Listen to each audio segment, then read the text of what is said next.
दर्शकों नमस्कार। हमर पहुना इस कार्यक्रम में आज आपके साथ मैं हूं शशांक खरे। अस्तु मां सद्गमय तमसु मां ज्योतिर्गमय। दर्शकों, जब भी अंधकार से प्रकाश की ओर बढ़ने की बात आती है तो गुरुओं का स्मरण स्वतः ही हो चला आता है, क्योंकि गुरु ही हमें अंधकार से प्रकाश की ओर ले जाते हैं। कार्यक्रम हमर पहुना में आज हमारे बीच स्टूडियो में दो शख्स मौजूद हैं। सबसे पहले हम आपको परिचय करा दें श्री परसराम साहू से। आपको वर्ष 2014 में शिक्षा के क्षेत्र में उत्कृष्ट कार्य करने के लिए राष्ट्रपति पुरस्कार से नवाजा गया है। आप दुर्ग जिले के कुम्हारी कुगदा के रहने वाले हैं और आप बहुमुखी प्रतिभा के धनी हैं। और दूसरे शख्स हैं श्री मुन्नालाल देवदास। आपको वर्ष 2007 में राष्ट्रपति पुरस्कार से नवाजा गया है। आप गरियाबंद जिले के फिंगेश्वर ब्लॉक के कौनकेरा मिडिल स्कूल में प्रधान पाठक के पद पर सेवारत हैं। आप साहित्यकार भी हैं और साथ ही शिक्षा के क्षेत्र में नवाचार के लिए आप प्रसिद्ध हैं। तो साहू जी और देवदास जी, आपका स्टूडियो में बहुत बहुत स्वागत है। नमस्कार। नमस्कार और दर्शकों का नमस्कार, हृदय से अभिनंदन करते हैं। दर्शकों, गुरु गोविंद दो खड़े काके लागू पाए, बलिहारी गुरु आपनो गोविंद दियो बताए। दर्शकों, आप समझ ही गए होंगे कि गुरु का जो महत्व है वो ईश्वर से भी ऊपर है। यानी हमारे समाज में, हमारे भारतीय जीवन दर्शन में गुरु का जो महत्व है वो ईश्वर से काफ़ी ऊंचा है। दर्शकों, यही वजह है कि सर्वपल्ली डॉक्टर राधा कृष्णन शिक्षाविद थे, विद्वान व्यक्ति थे। उनकी जयंती या उनके सम्मान में 5 सितंबर को शिक्षक दिवस मनाया जाता है। और आज हम जो दो शख्स यहाँ जो मौजूद हैं उनसे शिक्षा और नवाचार इस विषय पर चर्चा करेंगे। तो साहू जी और देवदास जी, आपका एक बार पुनः स्टूडियो में स्वागत है। नमस्कार। साहू जी, जैसा कि हम अभी बात कर रहे थे सर्वपल्ली डॉक्टर राधाकृष्णन के बारे में, तो डॉक्टर राधाकृष्णन जी के व्यक्तित्व और कृतित्व और साथ ही साथ उनके जीवन दर्शन पर संक्षिप्त में प्रकाश डालेंगे। डॉक्टर सर्वपल्ली राधाकृष्णन जी, जिनका जन्म 5 सितंबर 1888 में तमिलनाडु के तिरुतनी ग्राम में हुआ था और उनकी प्रारंभिक शिक्षा वहाँ के मिशन स्कूल में संपादित थी और क्रिश्चियन कॉलेज चेन्नई में उन्होंने अपनी उच्च शिक्षा ग्रहण की। साथ ही साथ उनका एक आदर्श होता था शिक्षक, और वे लगातार 40 वर्षों तक की अपनी सेवा शिक्षकी जीवन के रूप में उन्होंने व्यतीत किया। वो महान विचारक, महान शिक्षाविद, भाषाविद और बहुत ही ज्ञानी व्यक्ति थे। उनकी सोच थी कि लगातार शिक्षा में ऊंचाई हमारा देश प्राप्त कर सके, और इस क्षेत्र में उनकी जो सोच थी, जिसको राष्ट्रीय शिक्षा नीति के तहत शामिल किया गया। हालांकि कुछ बिंदुओं पर उनको भी कमी खली, किंतु लगातार आधुनिक शिक्षा प्रणाली में आदरणीय सर्वपल्ली राधाकृष्णन जी का बहुत योगदान है। साथ ही साथ वो राजेंद्र प्रसाद जी से बहुत प्रभावित थे और वे भारत के द्वितीय राष्ट्रपति के रूप में उन्होंने अपना पदभार ग्रहण किया था। 13 मई 1952 से 62 से 67 तक वे सेवा दिए। अच्छा, देवदास जी, जी सर। सर्वपल्ली डॉक्टर राधाकृष्णन के बारे में संक्षिप्त में आप भी कुछ प्रकाश डालेंगे। जी हाँ, स्वतंत्र भारत के द्वितीय राष्ट्रपति के रूप में डॉक्टर सर्वपल्ली राधाकृष्णन जी को याद किया जाता है जी। और मैं कहना चाहूँगा कि वो भले ही द्वितीय थे हमारे देश के लिए, जी, लेकिन प्रतिभा के वो धनी थे। क्या बात, अद्वितीय थे। जी जी जी, बहुमुखी प्रतिभा के धनी थे। वाह वाह। और मैं एक कार्यक्रम में गया था तो एक बच्चे ने सवाल किया था जी कि डॉक्टर सर्वपल्ली के साथ सर्वपल्ली शब्द क्यों जोड़ा जाता है। बिल्कुल सही कहा आपने। बड़े सामान्य रूप से सुनते रहते हैं, लेकिन सर्वपल्ली क्यों जोड़ा गया है? जी जी। तो पता चला कि सर्वपल्ली जो है उनकी पैतृक गांव है। अच्छा, जी जी, पैतृक गांव है, जी। तो ये देखिए जो दर्शन होता है, वो तो दर्शन शास्त्री हैं, फिलासफर थे जी। तो उन्होंने अपने नाम के साथ सबसे पहले अपने गांव को जोड़ा, अपनी माटी को जोड़ के जी जी जी जी। तभी तो हमारे वेदों में कहा गया है जननी जन्म भूमिश्च स्वर्गादपि गरीयसी। क्या बात। जननी और जन्मभूमि स्वर्ग से भी महान। तो है। उन्होंने अपने नाम से पहले अपने गांव की माटी को जोड़ दिया। क्या बात है। इसलिए वो बहुत माने उनके व्यक्तित्व और कृतित्व को आप देखेंगे तो जिस प्रकार से स्वामी विवेकानंद ने जी भारत की जो विजय पताका है, जो धर्म है, भारत की सभ्यता, संस्कृति और संस्कार का परचम, जिस प्रकार उन्होंने विश्व मंच पर शिकागो धर्म सम्मेलन में फहराया था, उसी का अनुकरण करते हुए स्वामी डॉक्टर सर्वपल्ली राधाकृष्णन को भी उसी शिकागो विश्वविद्यालय में धर्म और अध्यात्म पर व्याख्यान देने के लिए आमंत्रित। यह हमारी भारत भूमि की महानता है। अच्छा। और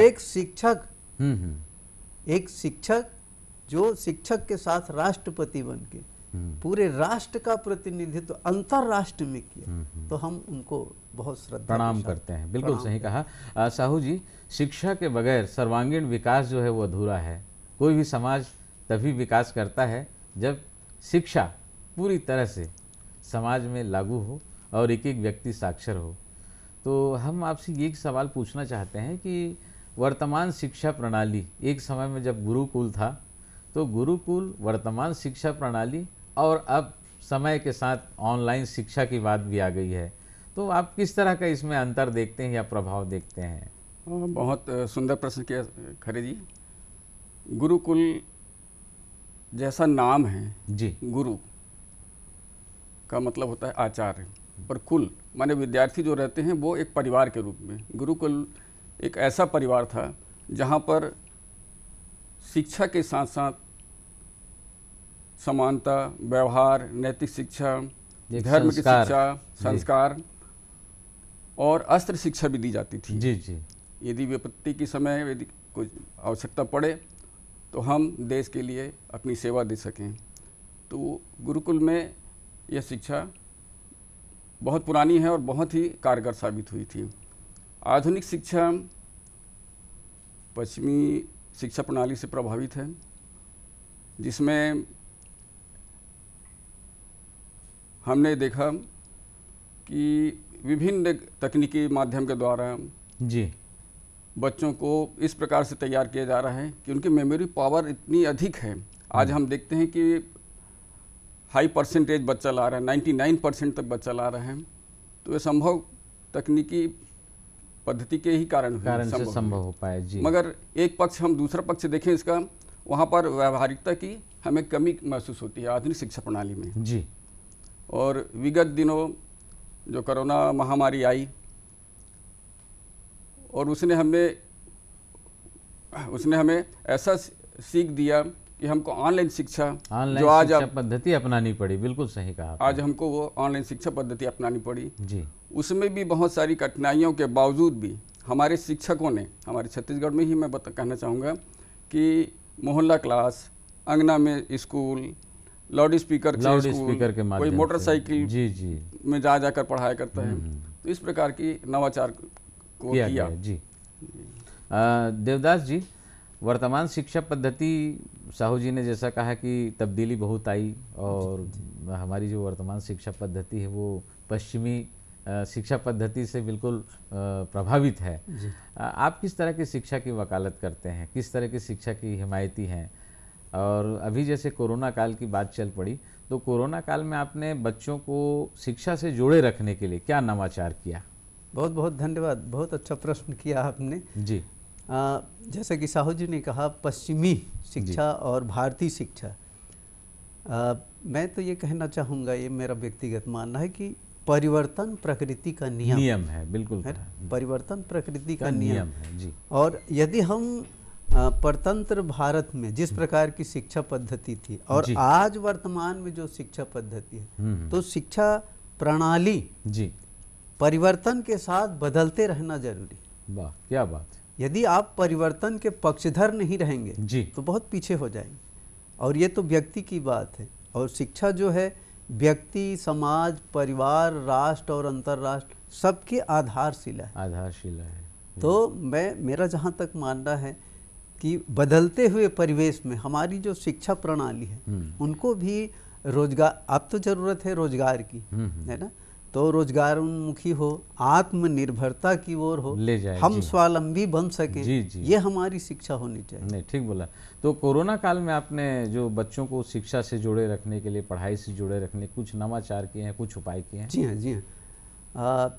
चूँकि मैं अभी प्रधान पाठक के साथ जी संकुल समन्वयक हूँ। वाह, क्या बात है। तो मेरे अंडर में बहुत सारे विद्यालय हैं, तो हमने एक व्यवस्था बनाई थी कि ऑनलाइन पूरे संकुल के जितने टीचर्स थे और जितने विद्यार्थी थे, पालक थे, सबकी एक मीटिंग बुला के और ऑनलाइन हर सब्जेक्ट का समय विभाजित करके हमने उसको क्रियान्वित किया। और जैसे मध्याह्न भोजन है, सूखा राशन, तो उसको घर घर जाके पहुंचा के दिए, पुस्तक का वितरण किए। क्या बात है। और सबके लिए मास्क की व्यवस्था की। वाह वाह। और ये एक अच्छी बात तो ये कहना चाहूँगा कि हमारा जो एसएमसी टीम है, शाला प्रबंधन समिति है, वो इतने एक्टिव है कि हर विद्यार्थी के लिए उन्होंने मास्क खरीदा, सैनिटाइजर की व्यवस्था की। मैं उनको बहुत बहुत धन्यवाद ज्ञापित कर। यदि इस प्रकार से हर गांव के लोग, एसएमसी के लोग, शाला से उनकी यदि जुड़ाव हो जाती जी, तो निश्चित ही जो लक्ष्य हमारे डॉक्टर सर्वपल्ली राधाकृष्णन ने जो अपना सपना देखा था, वो सपना सच करने में हम सबकी सहभागिता होनी चाहिए। अच्छा। मैं ऐसा मानता हूँ। और मैंने जो नवाचार किया है वो निश्चित ही एक अद्वितीय नवाचार है जी। मैं कहना चाहूँगा कि हमारे जीवन में हम पूरे जीवन में अंक और अक्षर का ही प्रयोग करते हैं जी। जैसे भारतीय संविधान का एक उदाहरण लेते हैं, तो उस भारतीय संविधान में अंक भी है धारा के रूप में जी, और जितने उसके लिखे हुए शब्द हैं वो अक्षर के रूप में। तो हम विद्यार्थियों को अलग से अंक और अलग से अक्षर न सिखाएं, मेरा एक नवाचार है को हम अंक से ही अक्षर बनाने का प्रयास करते हैं। जी। बहुत रोचक। जी हाँ। अच्छा। क्योंकि संविधान में जितने भी धाराएं हैं और अक्षर है, आप यदि उसको निकाल दें दोनों को, तो क्या बचेगा आपके? जी जी जी, है ना। अच्छा साहू जी, एक अहम सवाल ये है कि शिक्षा तो सभी चाहते हैं और सरकार शिक्षा के प्रचार प्रसार के लिए बहुत कुछ अभियान चला रही है, हर क्षेत्र में चला रही है। तो शिक्षा के क्षेत्र में एक पालक है, बालक है और जो तंत्र है, उसकी भूमिका कैसी होनी चाहिए? वर्तमान में जो शिक्षा प्रणाली चल रही है जी, वह बाल केंद्रित है जी, और इसमें सबसे बड़ी भूमिका यदि हम कहें तो बालक की ही है, जिसे रोज समय पर स्कूल आना है, समय पर अपना होमवर्क करना है, समय पर हर विषय को पढ़ना है। मगर बालक को एक चीज़ और करनी चाहिए, अपनी रुचि और अपनी जिज्ञासा को शिक्षक के समक्ष वह रखे, ताकि शिक्षक उनकी जिज्ञासाओं को, उनकी रुचियों को ध्यान रखकर अच्छी शिक्षा दे सके जी। पालक से मैं अपेक्षा करूंगा कि पालक अपने बच्चों के प्रति सजग रहें। बच्चे क्या पढ़कर विद्यालय से आए हैं, एक बार कम से कम उनसे अवश्य पूछें। यदि उस विषय के बारे में बालक को कोई तकलीफ है तो वह संबंधित शिक्षक से, संबंधित प्रधान पाठक से चर्चा करें, उनसे संवाद करें। समुदाय से अपेक्षाएं ये हैं, समुदाय का दायित्व भी बहुत ज़रूरी है जी, क्योंकि पालक, बालक और समुदाय, जब ये तीनों एक दूसरे के पर्याय बनेंगे तो ही हमारी शिक्षा नीति या शिक्षा प्रणाली में हम अच्छा परिणाम दे पाएंगे। यदि समुदाय विद्यालय पहुंचकर बच्चों के बारे में समझे जी, साथ ही साथ यदि विद्यालय में शिक्षक अच्छा पढ़ा रहा है तो उन्हें प्रोत्साहित भी करें, और यदि कोई समस्या आती है तो उसका समाधान भी मिलजुल कर करें। बिल्कुल सही। और जिस गांव में यदि जहां के लोग प्रबुद्ध रहेंगे तो उस गांव का परिणाम, वहाँ की गतिविधियाँ भी सम्मानजनक रहेगी। क्या बात है। देवदास जी, आज के बच्चे कल के भविष्य जी, तो आप किस तरह के और नवाचार चाहते हैं? जैसा आपने बताया कि वो अंकों के आधार पर उसको शब्दों में वो करके अपन उसको देख सकते हैं। जी हाँ। और एक नया प्रयोग है, तो और क्या नया प्रयोग चाहते हैं? ये जो नवाचार शुरुआत हुई है जी, ये आज से 25 साल पहले मैंने किया था। और नवाचार में नित्य परिवर्तन होते रहा है। जी, जैसे अब सबके हाथ में, सभी विद्यार्थियों के हाथ में मोबाइल है। जी, मोबाइल में 10 अंक होते हैं। जी, जी, तो उन 10 अंकों के माध्यम से हम उन्हीं 10 अंकों में हम मोबाइल किसका है ये भी जानने का प्रयास करते हैं। अच्छा, ऐसा भी है? ऐसा भी है। तो कैसे जानेंगे उसको? जैसे जो अंक है जी, वो अंकों में ही वो अक्षर बनते हैं। अच्छा अच्छा, जी हाँ, जी, अंकों में ही अक्षर बनते हैं। हम्म, तो हम केवल अंक के माध्यम से, विषय वस्तु है, देश के नाम है, स्वयं के नाम है, प्रदेश का नाम, सारी चीज हम अंक के माध्यम से लिख सकते हैं। अच्छा, और आड़ी और खड़ी रेखा से हम 12 खड़ी बना सकते हैं। जी, क्योंकि शिक्षा का मूल आधार प्राथमिक शिक्षा है। वाह, क्या बात है। और यदि प्राथमिक शिक्षण रुचिकर हो जी, जी, तो निश्चित ही बच्चे घर से स्कूल के लिए बहुत जल्दी प्रेरित होते हैं। वाह वाह, क्योंकि वो बहुत इंटरेस्टेड होता है। और बचपन जो है वो जिज्ञासा मूलक होता है। जिज्ञासा, हर चीज को वो जानना परखना चाहता है। बिल्कुल बिल्कुल। तो मैं बच्चों के ध्यान, उनकी रुचि को ध्यान में रखकर ही बहुत सारे प्रयोग अभी चल रहे हैं। ये मेरा 25वां साल है। वाह वाह, क्या बात है। और मेरा सौभाग्य है कि नेशनल लेवल पर जो इनोवेशन कॉन्फ्रेंस हुआ था लोनावाला में, अच्छा, छत्तीसगढ़ की ओर से मुझे प्रतिनिधित्व करने का अवसर मिला। क्या बात, 2005 में। वाह। और फिर उसके बाद छत्तीसगढ़ के बहुत सारे डाइट में और जितने भी प्रशिक्षण होते हैं, मैं उन प्रशिक्षणों में अपने नवाचार को जरूर प्रस्तुत करता हूँ। ऐसा निश्चित ही हमारा छत्तीसगढ़ नवाचार के मामले में बहुत आगे है। बहुत आगे है। जी हाँ। तो मैं दर्शकों से भी और पालकों से भी और हमारे शिक्षा विभाग में जुड़े हुए समस्त भाई बहनों से भी अनुरोध करना चाहूँगा कि इस कार्यक्रम को मैं तो केवल प्रयोग कर रहा हूँ, लेकिन उस प्रयोग के साथ साथ उसको और मॉडिफाई करें, क्या बात, परिमार्जित करें। जी, जी, जी। और जन जन तक और घर घर तक नवाचार को पहुँचाएं। क्या बात, ये मेरा संदेश है। साहू जी, कहा जाता है कि जो बच्चा जितना जिज्ञासु होता है वो उतना ज़्यादा सीखता भी है। जी। और आप तो अपने अध्यापकीय जीवन में, शिक्षकी काल में ऐसे ऐसे काम किए हैं कि असंभव को आपने संभव कर दिखाया है।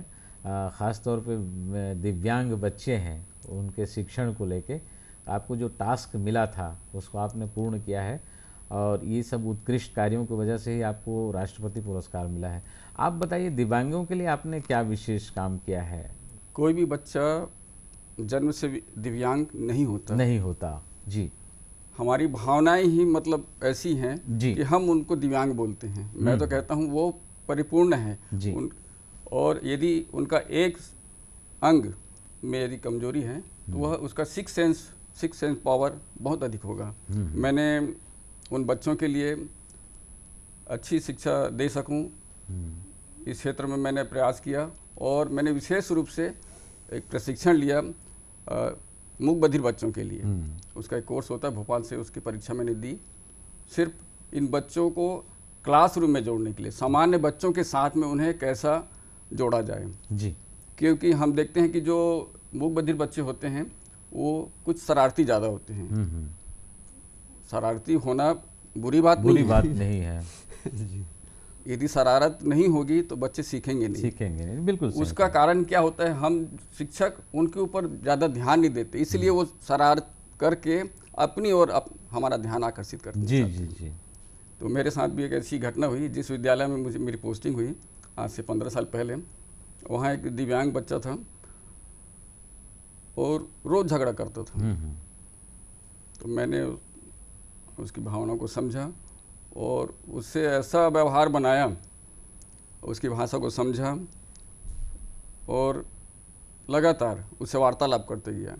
वो बच्चा साल में 2 महीने में स्कूल आता था वो, और अब ऐसी स्थिति हो गई कि घंटी बजने के पहले वो आके खड़ा हो जाता था। क्या बात है। और स्कूल से जाने का नाम नहीं। जी जी जी जी। और मैंने 5वीं तक उसको पढ़ाया, और वो पूरी भाषा को हम जो कर रहे हैं वो पूरा बोलकर, यहाँ तक अभी मोबाइल चलाता है वो, आपकी बातों को सुनेगा, समझेगा और पूरी बात अपनी बात कह देगा। अच्छा। 5वीं के बाद मैंने उसको एक नए स्कूल में, जिसका भी शुभारंभ मेरे ही हाथों हुआ, जिसकी परिकल्पना हमारे ब्लॉक में थी, वहाँ पर एक भी दिव्यांग स्कूल नहीं था। अच्छा। तो मैंने अपना एक प्रस्ताव आदरणीय डीओ साहब को लिखा और वो स्कूल प्रारंभ हुआ। इस प्रकार से कार्यक्षेत्र चलता रहा, और मैं अपने जीवन की शुरुआत, अपने साल की शुरुआत दिव्यांग बच्चों के साथ में 4 जनवरी को करता हूँ। लुई ब्रेल डे के रूप में मैं अपने नए साल को मनाता हूँ। क्या बात है। ये क्रम चलता ही लगा। बहुत अच्छा टास्क आपको मिला और आपने उसको पूरा भी किया। देवदास जी, आपको राष्ट्रपति पुरस्कार मिला है वर्ष 2007 में, तो एक तो पुरस्कार के बारे में भी कुछ बताएंगे जी, कब मिला, कहाँ मिला, कैसे मिला, और दूसरा ये है आप साहित्यकार भी हैं जी, तो कौन सी किताबें आपने लिखी हैं, संक्षिप्त में बताइए जी। मुझे 2007 में जी भारत की प्रथम महिला राष्ट्रपति महामहिम प्रतिभा देवी सिंह पाटिल जी के हाथों दिल्ली में 5 सितंबर 2007 को मिला था। और मैंने बहुत सारे नवाचार के माध्यम से, अच्छा, बच्चों, एक नवाचार तो नवाचार है, पर मैंने नैतिक नवाचार नया शुरू किया। अच्छा, नैतिक नवाचार। इसकी शुरुआत MGL प्रशिक्षण जब हमारे विकासखंड फिंगेश्वर में हो रहा था, तो उस समय एक दिव्यांग जो टीचर थे, उनको ट्राईसाइकिल में वो लाते थे, तो वो बहुत अच्छा चित्रकार था वो बालक। उनसे मध्याह्न में मैंने पूछा कि बेटा कौन सा क्लास में पढ़ते हो, तो रोने लगा। मुझे भी आश्चर्य हुआ, मैं एकदम सहज प्रश्न किया था कौन से क्लास में पढ़ते, तो रोने लगे। तो पूछा कि तब बताया कि मेरी आर्थिक स्थिति बहुत कमज़ोर है, मैं पढ़ना तो चाहता हूँ लेकिन आर्थिक स्थिति कमज़ोर। तो मैंने एक नवाचार किया। अच्छा। 40 शिक्षकों को मैं ट्रेनिंग दे रहा था। एक प्रश्न किया कि हम एक क्लास में 40 बच्चों को ऑलरेडी पढ़ाते हैं, रोज पढ़ाते हैं जी जी, क्या हम 40 टीचर मिलके एक विद्यार्थी को पढ़ा सकते हैं? सब टीचर बोले सर 40 पीरियड ही नहीं होता एक दिन में, तो कैसे पढ़ाएंगे। क्या बात है ना। हाँ। तो मैं उस बच्चे को सामने किया, ये एक बच्चा है, क्या हम सब टीचर मिलके पढ़ा सकते हैं? बात समझ आ गई, ये नैतिक नवाचार। तो सब ने तुरंत अपने अपनी ओर से आर्थिक सहयोग किया और तीसरे दिन उसको 9वीं क्लास में भर्ती किया। बहुत बढ़िया। और इसके बाद उस बच्चे ने कहा कि वो 12वीं तक के पढ़ा, फिर वो बोले कि मैं कॉलेज भी पढ़ना चाहता, तो मैं स्वयं के खर्चे से उसको पढ़ाना शुरू किया। और फिर वो बोले कि सर अब कॉलेज तो हो गया, मैं कोर्स कंप्लीट नहीं, मैंने कंप्यूटर करना चाहता, तो कंप्यूटर भी कराया। फिर वो बोले कि मैं खैरागढ़ यूनिवर्सिटी से ड्राइंग में मैंने डिप्लोमा करना चाहता, उनको भी कराया। आज उनकी शादी हो गई, बहुत अच्छे पेंटर हैं। हमारे छत्तीसगढ़ के प्रथम प्रोटेम स्पीकर राजा महेंद्र बहादुर सिंह के जन्म दिवस पर उनको ले गया था आशीर्वाद लेने के लिए। तो वो बच्चा जो है उनका 2 मिनट में चित्र बनाया, तो वो बहुत प्रभावित हुए, 5000 नगद उसको पुरस्कार दिए। फिर बोले बेटा मेरे सामने बैठो, मैं भी चित्र बनाऊं। वो उनका चित्र बनाए। अच्छा। तो आज अभी मार्च में उनकी शादी हुई है और वो बालक बहुत प्रसन्न है, आत्मनिर्भर बन गया है। देवदास जी, कर भला तो हो भला वाली बात है, और आपने बहुत अच्छा काम किया। साहू जी, आप अपने राष्ट्रपति पुरस्कार और वो जो सफ़र है या और मिले पुरस्कारों के बारे में संक्षिप्त बताएंगे। कभी भी शिक्षकी जीवन में किसी सम्मान के लिए कभी सोचा भी नहीं था। मैं अपना कार्य लगातार करते गया और कुछ ऐसा हुआ कि लोगों ने बहुत सराहा, अधिकारियों ने बहुत सराहा। और मेरा एक नवाचार था, मैंने अपने पूरे विद्यालय को जी प्रिंट रिच बना दिया। मेरे विद्यालय की दीवारें, दरवाजे, खिड़की, यहाँ तक कि छतें भी बोलती पाठशाला है। मैं बताना चाहूँगा। और इसी को देखते हुए बहुत से अधिकारी और शिक्षक विद्यालय को देखने आते थे, उससे प्रेरित होते थे, और जिसमें बिना शिक्षक के बच्चे पाठ को पढ़ पाते थे और सीख जाते थे। जी जी। और इसके चलते ही धीरे धीरे मुझे भी एक जुनून हुआ कि उन्हें हम और अच्छा करें और अच्छा करें। और ऐसा करते करते 5 सितंबर 2014 को मुझे माननीय महामहिम प्रणब मुखर्जी के द्वारा ये सम्मान प्राप्त हुआ। चलिए साहू जी, आपको बधाई हो। और परसराम साहू जी और मुन्ना लाल देवदास जी, आप दोनों कीमती समय निकाल कर हमारे स्टूडियो में आए, बहुत बहुत धन्यवाद। नमस्कार। आपको भी बहुत बहुत धन्यवाद। दूरदर्शन परिवार को भी बहुत बहुत धन्यवाद। दर्शकों, कहा जाता है कि जहां उम्मीद की किरणें होती हैं वहीं पे सवेरा होता है।